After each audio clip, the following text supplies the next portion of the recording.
20%. When you save 20% and you compound it, its numbers are incredible. So I plan to invest through. And all of this is true when you're investing money as well. Are you trying to get rich just by investing? In this video, we will talk about why you will actually never get rich just by investing. In fact, most of the finance gurus are just facade. And they know most of the time that you are actually not gonna get rich anytime soon. Remember that most of the financial influencers are actually infopreneurs. And in this industry, actually second-hand information gets sold and the first-hand information are actually used by themselves. Almost all personal finance experts talk about how you need to spend less and save more to get rich, as well as you need to invest. But is that actually how they themselves got rich? Ask yourself that question. All they recommend is create a budget, open a retirement account, have 6 months in emergency savings, invest in index funds, buy a house, save 10% of your income, eliminate all debt, minimize your expenses, spend less than you earn and invest the difference. I have summarized pretty much every finance book ever written. You will do slightly better than the average person when it comes to following these advices. But in personal finance, average really sucks. And here is why. The average person has a salary of 51k to 60k a year, doesn't have enough in emergency savings. 25% of Americans say that they don't have any emergency savings at all. 57% of Americans don't have enough cash to cover a $500 unexpected expense. Has over 5.7k in credit card debt with the interest rate of 19.55%. The average American have 19.4k in debt. This is the actual scenario of an average American. Now let's go to problem number 2. US consumer spending on home entertainment has reached over 23 billion. This report was done in 2018 and by 2022 it's actually way up there. Average consumer in bottom 60% actually spend more than they earn. US consumer spends actually 18k per year on non-essential things. On average, Americans make 5 impulse purchases per month. Let's go to problem number 3. Every time there is an economic collapse, Fed is just gonna print money to fight economic collapse. Fed actually pumped more than 3 trillion into economy in 2020. The increase of 3.38 trillion equates to 18% of the total supply of dollars. It means almost 1 in 5 dollars was created in 2020. And printing money leads to less buying power. US inflation rate for 2020 was 7%, which means every dollar you had before 2021 was actually worth more than today's $1.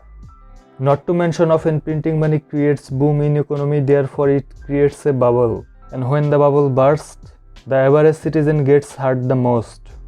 Problem 4. Retirement plan. According to Fidelity, the following is what the average American has saved for retirement. Age 20 to 29, 15k, 30 to 39, 50.8k, 40 to 49, 120.8k, 50 to 59, 203.6k, and finally 60 to 69, almost 230k. Is that a great stat? Overall, 59% of Americans said they accept that they will have to keep working longer, while 36% now believe that they will never have enough money to be able to retire. Even more, roughly 41% said their ability to be financially secure in retirement is going to take a miracle. Even if you are to improve this stat by 30%, does that sound like you would be rich? To put it simply, it's all bull. It's like trying to gain muscle by dieting. It's never going to happen. Problem number 5. The greatest trick the devil ever pulled out was convincing the world that he didn't exist. Tony Robbins in his book Money Master the Game talks about using asset allocation, minimizing expenses and making passive investments. Yes, these are all good things. But is this how Tony has gained a net worth of over 600 million? Ask yourself this one question. How do you think this personal finance expert got wealthy? Did they follow their own advice? The answer is no. All of the personal finance experts got wealthy from the businesses they owned. What they discuss in their books, while not necessarily false or bad advice, is not actually what they followed. The path they suggest is actually a road to mediocrity. In reality, they use these techniques to get rich. Generate income not based on hours worked, minimize taxes, leverage time and debt. Yet so-called gurus give completely different advice to their audience. Most of the financial experts were not wealthy before creating their business. In fact, if you look at most personal finance experts, they became wealthy because of their personal finance advice business. It wasn't because of the advice they preach and suggest you to follow. In the book The Millionaire Fastlane by DeMarco, he discusses this very topic of fake gurus. As Marco states, the techniques they recommend aren't for wealth building but for maintaining your wealth. A key difference. An employee gets paid for the hours worked, so by its very nature your income is not scalable and your wealth creation ability is limited. Yet you almost never hear the financial experts recommending that you start a business. Why do you think this is? The average person wants easy way out. They want the miracle pill that will make them thin or buff. They want something that requires little effort. But in reality there is no such thing.